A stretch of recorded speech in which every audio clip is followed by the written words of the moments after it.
Bonjour à tous, donc encore un direct du jardinier avec vous. On est sur Instagram, on va aller à la rencontre de Franck, qui est donc le jardinier de la maison du jardinage qui se trouve au parc de Bercy, dans le 12e arrondissement.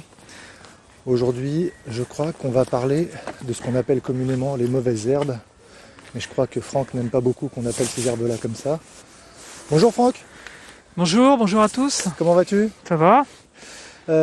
Aujourd'hui, je disais aux personnes qui nous rejoignent que tu nous avais proposé un sujet sur le désherbage et les adventices. Voilà, exactement. Donc ça, c'est le désherbage dans le potager, c'est l'action principale tout le long de l'année. Donc on voit bien, là, on est en train de reprendre les parcelles petit à petit, les pailler. On refait les haies aussi. Donc là, tu vois, j'étais en train de planter la haie. Ouais.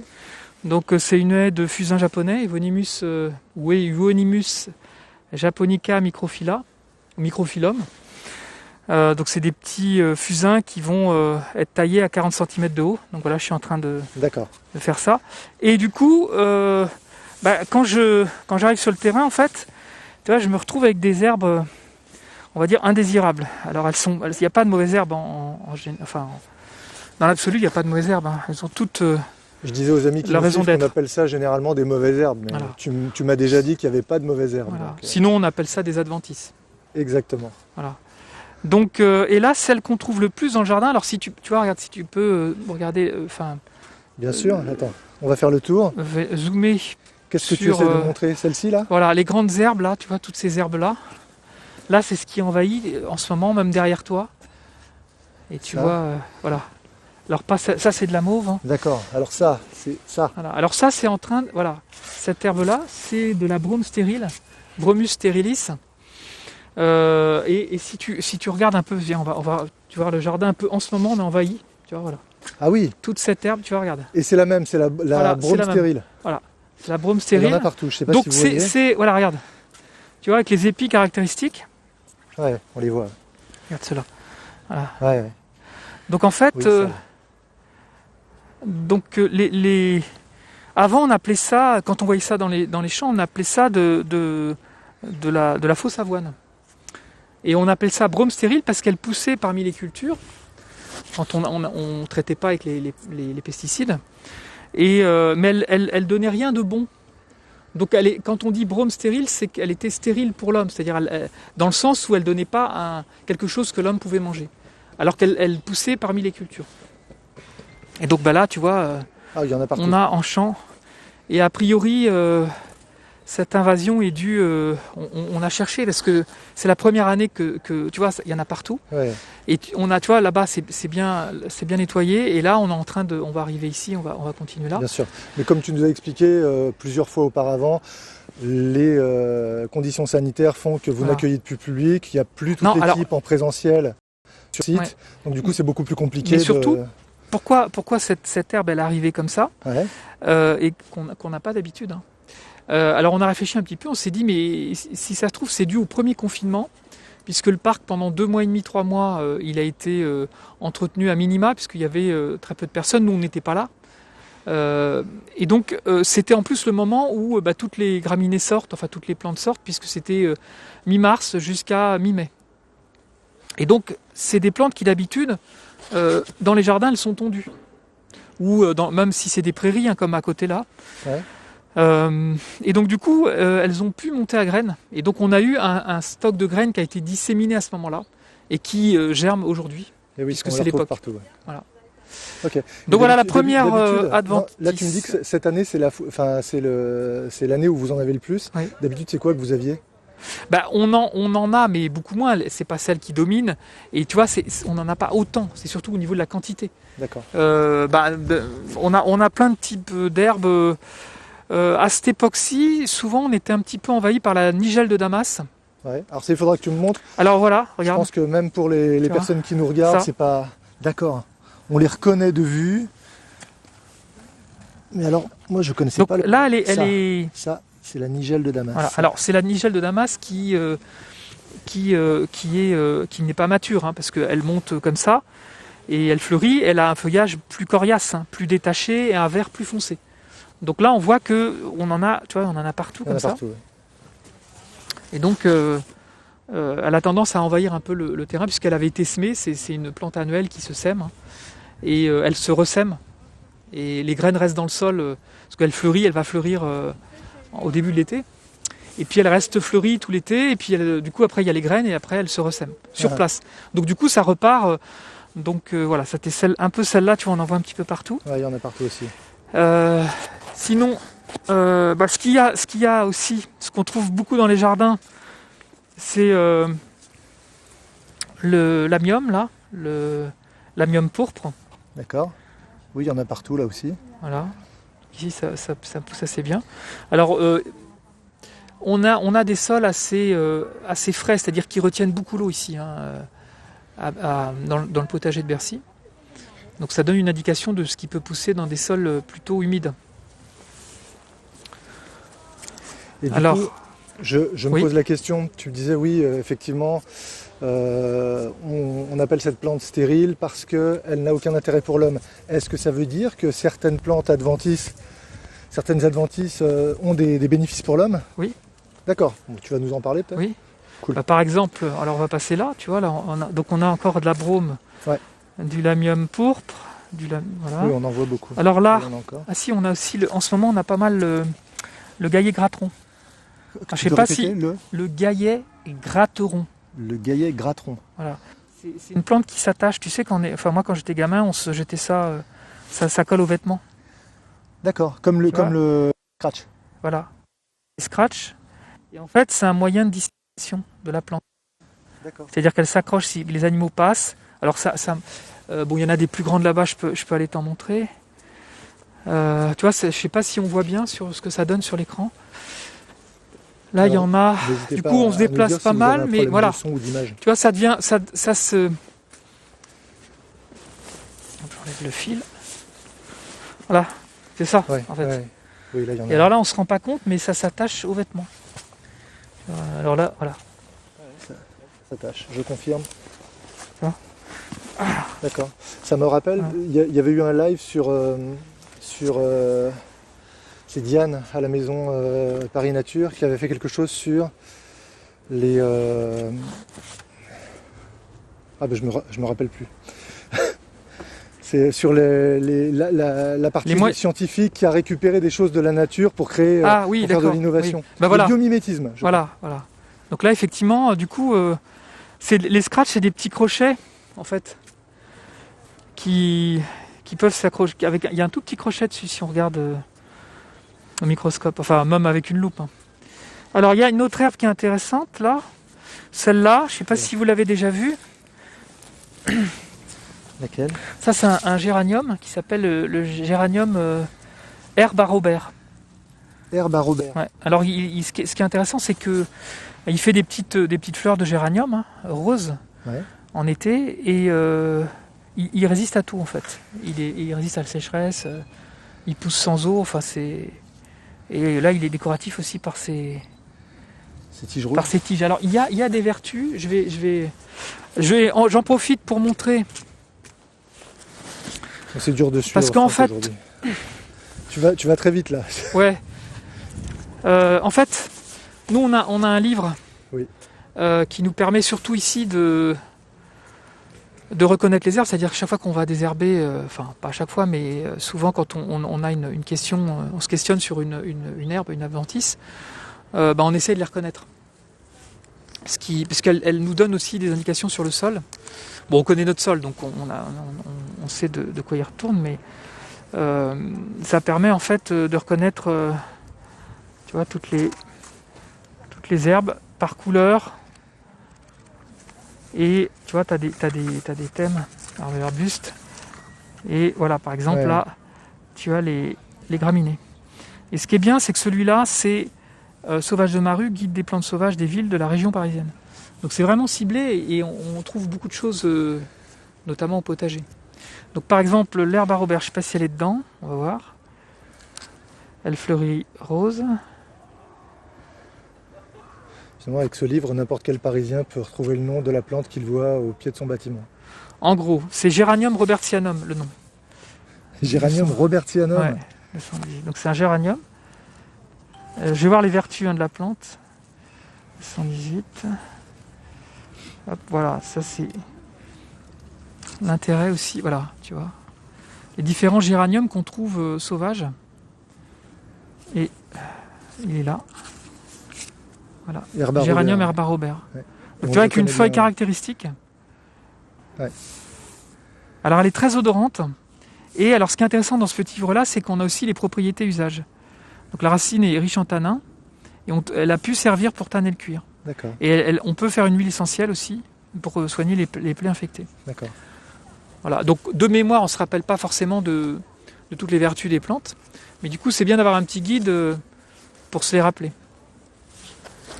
Donc dans les graminées, là j'en ai mis de côté en fait. Parce que celle que j'avais retirée, alors je l'ai mise. Alors voilà. Celle-ci, c'est pas les grandes tiges que tu nous as montrées tout à l'heure. Non, tu vois, voilà. Alors. Ah merde. Essayer de l'arracher avec ça. Hop. Donc est-ce qu'il y a. Je vais faire un petit quiz. Est-ce que les personnes peuvent me donner le nom de cette herbe-là? Alors, regardez bien. J'espère que le zoom fonctionne. C'est une petite graminée. Est-ce que vous reconnaissez cette graminée? Alors les trois sont les mêmes, hein? Ouais. Ah bon. Parce qu'en fait j'avais un doute. C'est de l'herbe quoi. Et alors si vous arrivez à trouver.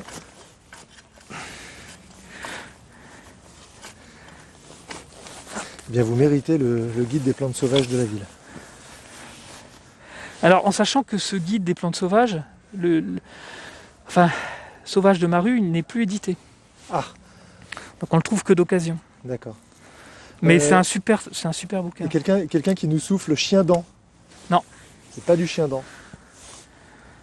Je remontre un petit peu. Là, on montre les différences en fait. Donc ça c'est pas le même. Donc ça c'est celle qu'on a vu là-bas. Qu'on a vu là-bas. Donc on se rappelle, hein, laquelle c'est? Tu te rappelles du nom?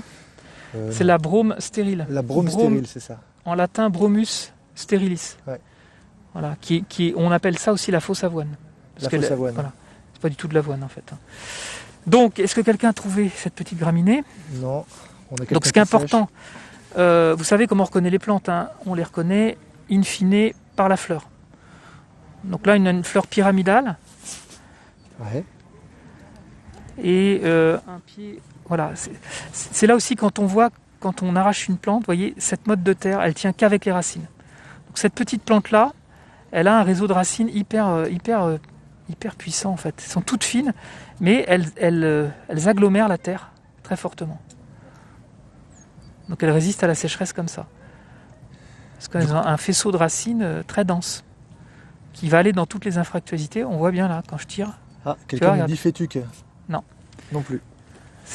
On arrive dans les graminées qu'on peut utiliser dans les gazons.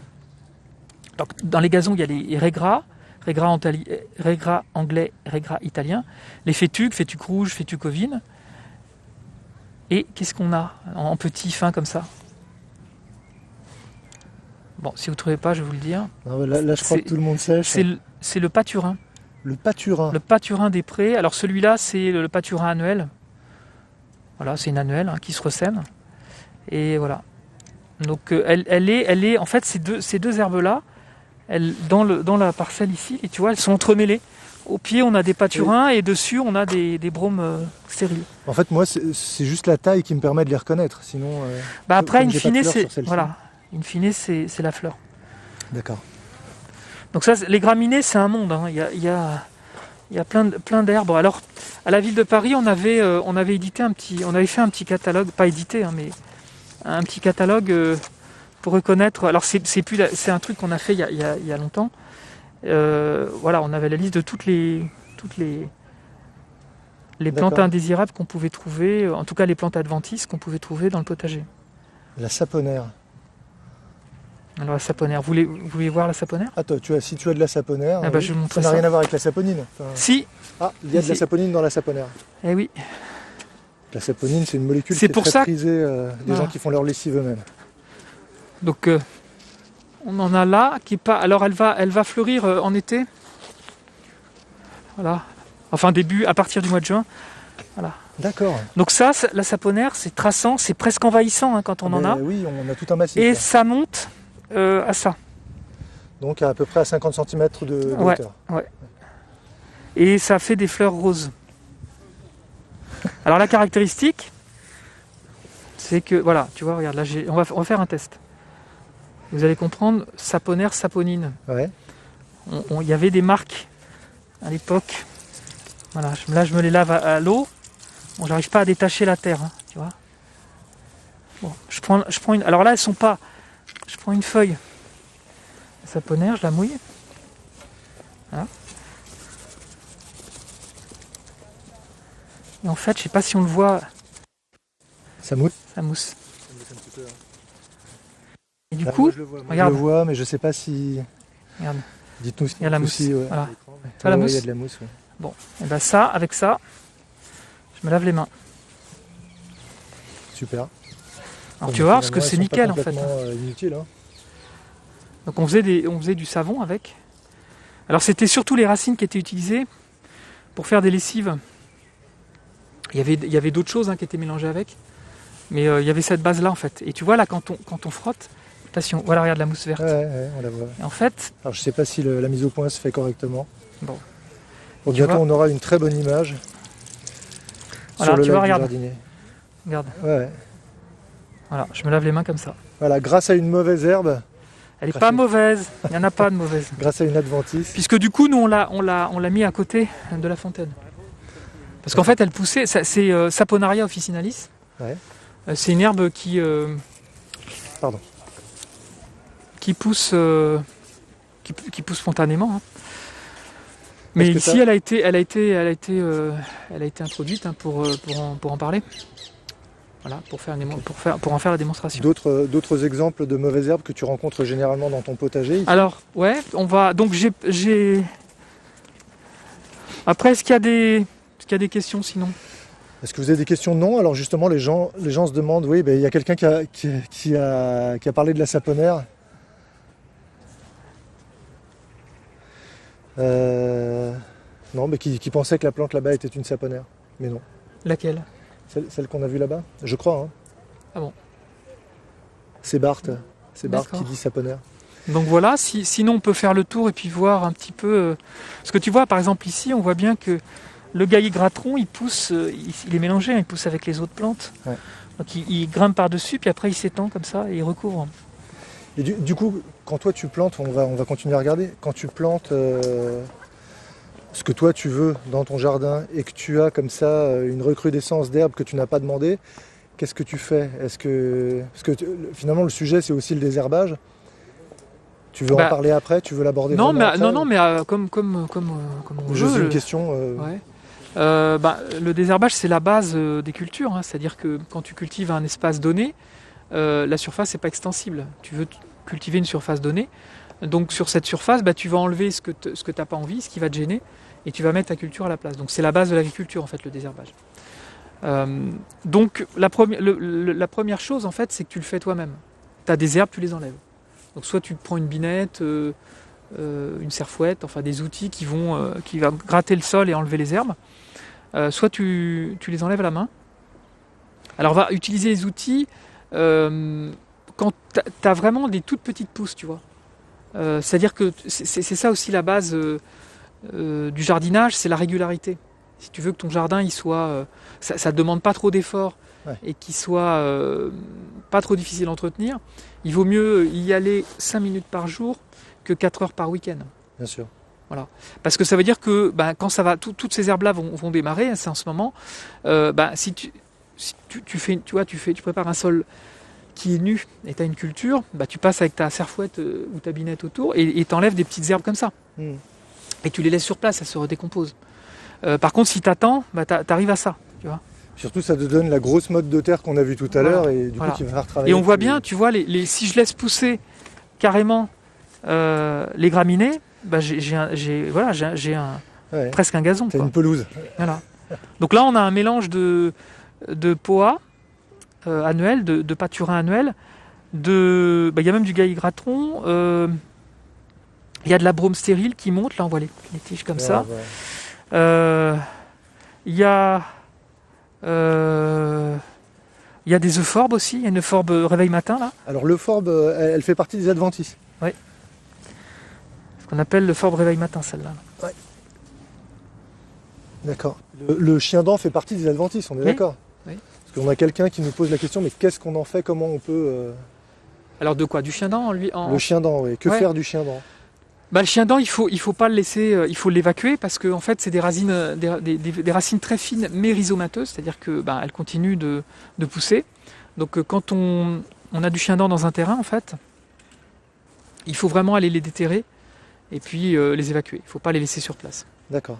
Donc le chien-dent, c'est très invasif. Au compost. Pardon? Tu les intègres pas non plus au compost? Ah bah non, parce sinon, que ça redémarre. Ouais. Logique. Non, il faut. Voilà, c'est une plante qui envahit en fait le chien-dent. Et elle est envahie par son système racinaire. C'est-à-dire que quand on bon là j'en ai pas, mais quand on désherbe du chien-dent, on s'aperçoit en fait qu'il est traçant et qu'il a des racines qui s'avancent en fait comme ça et qui s'avancent aussi en profondeur. Enfin, pas en profondeur. C'est pas une racine pivotante, c'est une racine qui va se développer, mais horizontalement dans le sol, en faisant des espèces de rhizomes blancs très longs, très effilés. Et c'est une plante qui résiste à tout. Donc il faut être patient. Le mieux c'est quand c'est sur un terrain, c'est de prendre une fourche bêche et puis de déterrer comme ça, et puis de les enlever. C'est-à-dire tu compactes et dès que tu peux, tu prends tout le système racinaire. Ouais. C'est un peu comme le liseron. Hein. Beaucoup de travail. Ouais, le liseron aussi, c'est... Le liseron, nous ici on a du liseron, alors il n'a pas démarré, il va démarrer plus tard. Parce qu'en fait le liseron c'est une racine rhizomateuse, une espèce ça fait comme des nouilles, comme des spaghettis. Et si on casse cette racine en plusieurs morceaux, chaque morceau donne un nouveau pied de liseron. Et donc là il y a toute une vie. Alors habituellement, je vais prendre la fourche bêche, on va voir s'il y en a. Hop. Oula. En fait, le liseron, il était au pied des rhubarbes. Donc là, il n'y a rien. Et en fait, pour l'instant, il est en dormance. Il va se réveiller quand il fera chaud. Et alors, on va voir si on voit des... J'ai une petite question sur les mauvaises herbes, sur les adventices en général.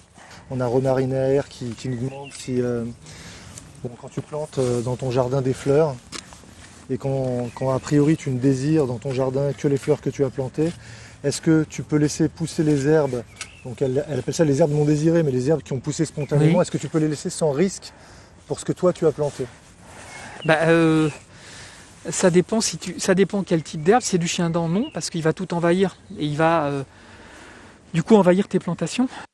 Et il y a une compétition en fait.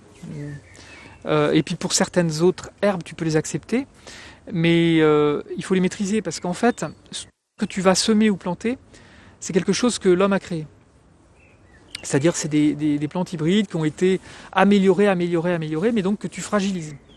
C'est-à-dire que si on compare ça aux herbes adventices, c'est des herbes naturelles qui sont hyper adaptées. C'est-à-dire elles se ressèment toutes seules, elles repartent toutes seules, elles n'ont pas besoin de soins. Donc tu imagines le degré de résistance par rapport à celles que tu mets. Donc elles seront toujours plus fortes. Donc à un moment donné, si tu les laisses, en fait, c'est elles qui vont prendre le dessus. D'accord. Maintenant, c'est une histoire de régulation. Hein. Donc bon, tu as répondu directement à Ronarinaer. Il vaut mieux s'en débarrasser, et notamment si c'est du liseron ou du chien-dent. Là, tu vois, on le voit pas. Parce que ça risque effectivement d'entrer en concurrence avec les plantes et de détruire vos parterres. Voilà, le liseron, de toute façon, comme il est en repos dans le sol. Bon, on le voit pas là en fait. Donc voilà, pour l'instant on le voit pas. Quand il va y avoir le sol qui sera bien réchauffé, on verra apparaître les liserons cet été. Et là, voilà, il est très, localisé. Nous, on en a ici, on n'en a pas ailleurs. Tu vois, ici, on a du liseron et ailleurs, on n'a pas de liseron. Donc ça, c'est une plante qui est très invasive. Hein. Quand elle est sur place, il faut être patient, il faut enlever racine par racine. Tiens, on a Sébartès 65 qui parlait tout à l'heure de la saponaire, qui demande si les trèfles font partie des adventices. Ça dépend. Si on le sème, c'est pas une adventice, ça peut être un engrais vert. Il y a le trèfle incarnat, le trèfle lotier, le trèfle rouge, etc. Donc c'est des plantes de la famille des fabacées qui vont apporter de l'azote dans le sol via une symbiose avec leurs racines qui vont créer des nodosités, qui vont stocker l'azote dans le sol. Donc c'est des plantes intéressantes, mais effectivement, il y a des trèfles qui s'installent en plantes sauvages et qui sont assez couvrantes. Donc pareil, tu les acceptes si elles te gênent pas, si elles te gênent, tu les enlèves. C'est-à-dire qu'en plus, si tu n'as rien planté, ça peut éventuellement couvrir ton sol, et protéger contre un dessèchement. Mais généralement, en fait, quand tu as un sol nu dans la nature, il faut savoir que tu as toutes les plantes qui montent à graines tout le long de l'année, sauf en plein hiver, et elles se ressèment, soit par... donc les petites graines, elles se ressèment par le vent, il y a plein de chaque plante a une stratégie de dissémination de ses graines, et donc ces graines sont disséminées soit par des insectes, des oiseaux, des animaux. On a vu pour le gaillet gratteron, par exemple, un chien qui passe, il se le met sur le dos, ou un animal, n'importe quel animal, et puis ça voyage très loin. Le gaillet gratteron, il peut voyager très loin. Donc du coup, quand les tiges, elles sont grandes, elles portent les graines. C'est la tige entière qui porte les graines qui va les emmener très loin. Et donc du coup, quand tu as un sol nu comme là, tu vois, on a fait les semis, constamment, en fait, tu as des graines qui arrivent dessus et qui germent. Parce que là, tu as des graines partout. Tu as des graines qui vont tomber ici, sur les briques. Évidemment, elles ne germeront pas là. Par contre, juste à côté, il y a de la terre qui est toute prête. Alors là, c'est un régal. Tu as fait ton lit de semences, voilà. Elle demande que ça. Ouais. Voilà. Et souvent, d'ailleurs, il y a un petit truc par rapport au semis. C'est que quand on arrive sur un terrain qu'on n'a pas utilisé depuis longtemps, c'est-à-dire qu'on ne le connaît pas bien, on ne sait pas bien, dans les terrains en fait, qu'on reprend comme ça, il peut y avoir des stocks de graines. Qui se sont déposés dessus. Et quand on va le travailler, c'est des graines qui ont pu être emmenées vers le fond par l'eau, par les eaux de pluie, les eaux de ruissellement, etc. Et quand on va le travailler, on va les dégager un petit peu et elles vont germer. Donc on peut faire un faux semis. Le faux semis, c'est en fait que tu prépares ton terrain comme si tu faisais un semis. Et donc toutes ces graines-là que tu vas bouger, elles vont germer. Alors tu sèmes pas, tu prépares ton terrain, tu fais ton lit de semences. Tu vois, tu l'arroses même, tu fais un terrain nickel, mais tu ne sèmes pas. Par contre, toutes les graines qui sont présentes, elles vont germer, et du coup, tu vas les enlever, tu vas désherber, et du coup, tu vas enlever tout ça. Et après, tu retravailles un petit peu ton terrain. Et tu refais un semis. Et tu fais un vrai semis derrière. D'accord. Donc le faux semis, c'est vraiment pour se débarrasser des graines que tu veux pas et que tu ne vois pas. Du coup, tu les visualises comme ça. Ok, bon, ça paraît clair. Au niveau des herbages, est-ce qu'il y a des techniques du coup ? J'imagine que ça dépend aussi des plantes en question. En fait, tu parlais tout à l'heure, tu disais oui, ou bien à la main, ou bien à la fourche bêche, ou à la binette. À la serfouette ou à la binette. Donc ça, c'est quand elles sont en place. Mais les stratégies pour ne pas désherber, par exemple, c'est de pailler.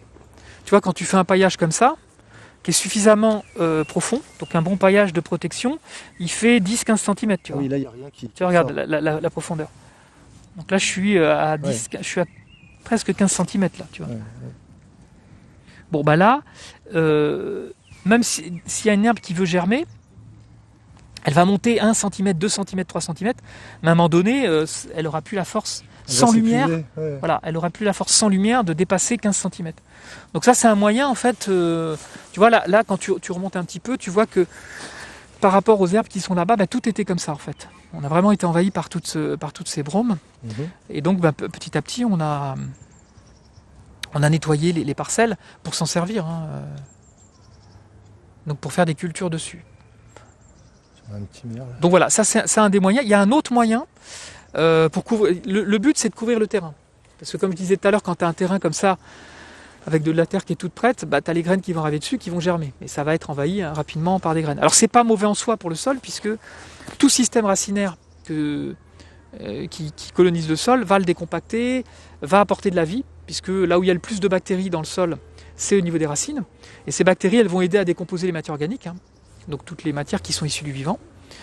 Donc c'est toujours bien d'avoir un système racinaire dans le sol. Seulement, si tu as plein d'herbes et que tu dois les enlever, donc ça fait du travail, tu vois, après nous on voit au niveau de notre utilisation du sol, Donc du coup, tu as la stratégie avant de désherber, pour pas qu'il y ait d'herbes qui poussent. Une fois que tu as préparé ton sol, tu l'as décompacté, travaillé un petit peu, sans le retourner, soit tu le pailles, soit tu mets un engrais vert. Donc l'engrais vert, il va couvrir le sol. Tu vois, par exemple, on en a un là qui a continué de pousser depuis Ça a été semé au mois de novembre. Et tu vois là, bon, il a été préparé, le sol un peu désherbé. C'est de la facélie. La facélie, oui. Voilà.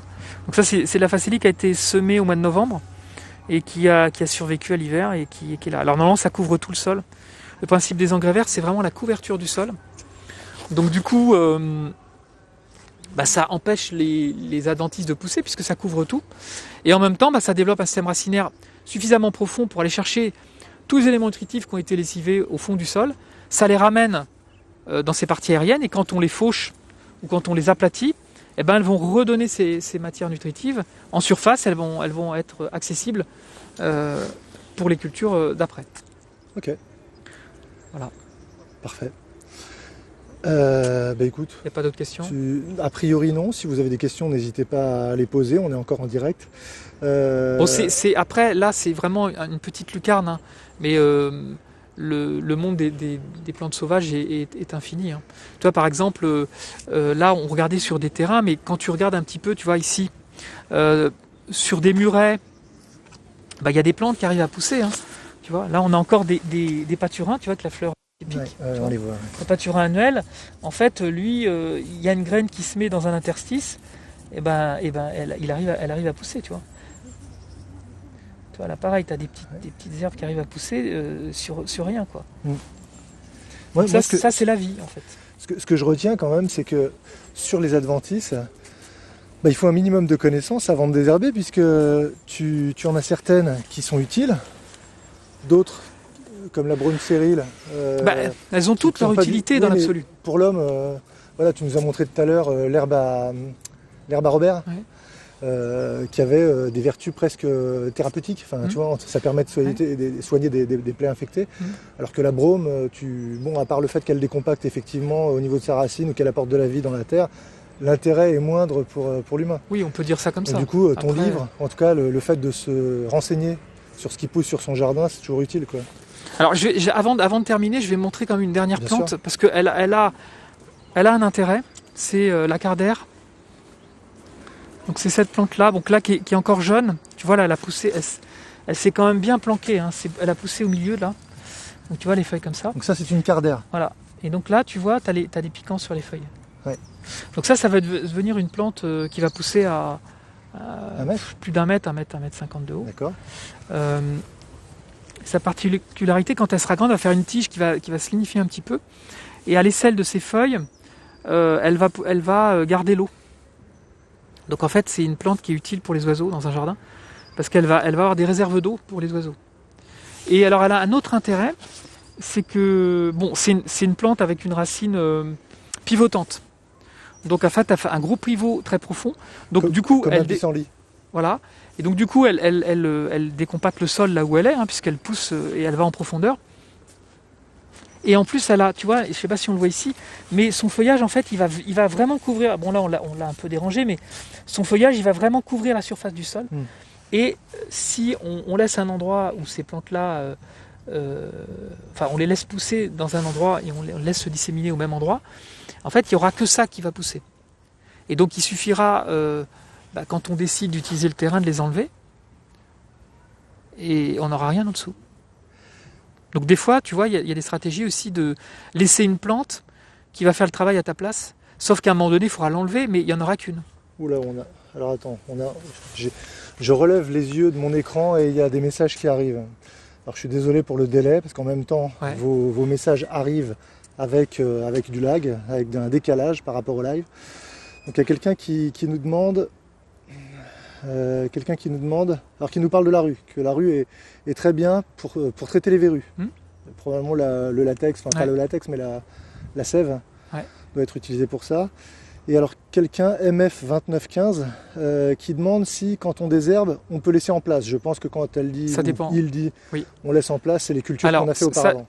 Non, alors là je pense que la question c'est quand on désherbe, est-ce qu'on laisse l'herbe qu'on a désherbée sur place? Ça doit être ça. Alors dis-nous, ouais, quand on désherbe, est-ce que tu parles de ce que tu as enlevé? Ouais. Donc ça c'est la réponse, si c'est ça, la réponse c'est ça dépend de la plante. D'accord. Si c'est une plante à réserve ou pas. Et dans les graminées, si c'est une plante à table ou pas. Qu'est-ce que c'est qu'une plante à réserve? Une plante, par exemple, qui a une racine pivotante charnue, qui a des réserves nutritives dedans, et notamment d'eau. C'est-à-dire qu'elle, tu l'arraches, tu la laisses sur ton champ, elle peut repartir du fait qu'elle a une réserve. Certaines plantes peuvent repartir, oui. Ok. Et notamment les graminées à tales. Les graminées à tales. Ouais. Donc qui ont un petit plateau et avec une réserve dedans aussi, pareil. D'accord. Bon, voilà, je ne sais pas si j'ai répondu, j'essaye d'aller vite. Okay. Il y a Romaine. Et puis si, juste, mince, il y a un troisième type de plante qu'on ne va pas laisser, ouais. C'est celles qui sont montées à graines, évidemment. Parce que si tu les laisses sur place, les graines vont se ressemer. Forcément, tu vas avoir le même problème qui va se reproduire. Il y a Romarina R qui est déjà intervenu tout à l'heure qui demande si le paillage, et c'est vrai que c'est une question logique, pertinente, quand tu mets un paillage pour te prémunir contre les adventices, du coup est-ce que ça va empêcher aussi les fleurs qui se ressèment, comme les coquelicots, elle prend l'exemple des coquelicots, de pousser correctement. Bah oui. Et donc ça c'est embêtant. Enfin, oui, après faut faire un choix. On fait, voilà, on choisit une stratégie par rapport à ce qu'on veut faire, quoi. Ah. Bon, du coup, Romarina, il faudra choisir ou alors ménager, désherber peut-être à la main autour des. Après, on peut associer, fleurs. Par exemple, si on veut faire les semis, par exemple, où on a des. Alors, je sais pas si c'est coquelicots, c'est ça. On peut faire des mélanges de fleurs et puis du coup faire un semis avec plein de fleurs, plein d'annuelles, par exemple les semis de fleurs annuelles. Ah. Donc du coup, on a un espace multicolore et qui est surtout. L'idée, c'est que l'espace soit pris. Ok. Parce qu'on veut. Tiens, j'ai Lasca croisé border qui. On est suivi par un chien. Qui nous parle du ou de l'acardère, ça te parle, et du cabaret des oiseaux. C'est ça. Okay. On l'appelle le cabaret des oiseaux, c'est ça. Ok. Et il y a un collègue, probablement un collègue, qui te dit bravo collègue, bonne explication. Et ça, c'est FitNPHI, Philippe quelque chose probablement, un collègue à toi. Je crois qu'il n'y a plus de questions sur les adventices. Le traitement, finalement, il faut y aller au cas par cas. Il n'y a pas de recette miracle. Non, mais il y a quand même des recettes. Tu vois. Oui. L'idée, c'est de protéger la surface du sol. Donc il n'y a pas de semis qui se fait, ou de mettre des engrais verts, ou de mettre une culture. Enfin voilà. Et puis après, une fois que si ça a démarré, si les herbes ont démarré, l'autre stratégie celle dont je parlais au tout début, c'est de désherber très régulièrement. Okay. Avec un outil, et ça se fait beaucoup plus facilement. Quand l'herbe est haute comme ça, c'est plus facile que quand elle est comme ça. Bien sûr. Parce qu'il n'y a pas de système racinaire important développé. Et du coup, ça s'enlève tout seul. Tu vois, avec l'outil, et tu la laisses sur place en plus. Là, il n'y a pas de souci. Ok. Bon, c'est clair, c'est simple, c'est du franc, quoi. Parfait. Merci. Tiens, le collègue, c'est un collègue du parc de Bagatelle. Auquel on était encore cette semaine d'ailleurs. C'était peut-être Philippe qui a fait l'objet du direct mardi dernier. Bon, en tout cas, on vous donne rendez-vous la semaine prochaine sur le direct. Comme chaque semaine, merci Chantal. Comme chaque semaine, on vous donne rendez-vous sur Que faire à Paris parce que c'est là que se trouvent tous les événements et pas seulement les directs d'ailleurs. Il y a des conférences qui sont parfois un petit peu plus didactiques. Et je vous invite aussi à aller voir la chaîne YouTube qu'on alimente toutes les semaines avec des nouveautés. Vous tapez Paris Nature et vous trouverez la chaîne. On y retrouve notamment tous les directs du jardinier avec Franck ou les collègues. Je vous souhaite un très très bon week-end et je vous dis à très bientôt. N'hésitez pas à reposer des questions sur Insta ou sur les commentaires de Facebook. On y répondra avec peut-être un petit délai, mais on répond à toutes les questions. Voilà. Bon week-end à tous. À bientôt, au revoir.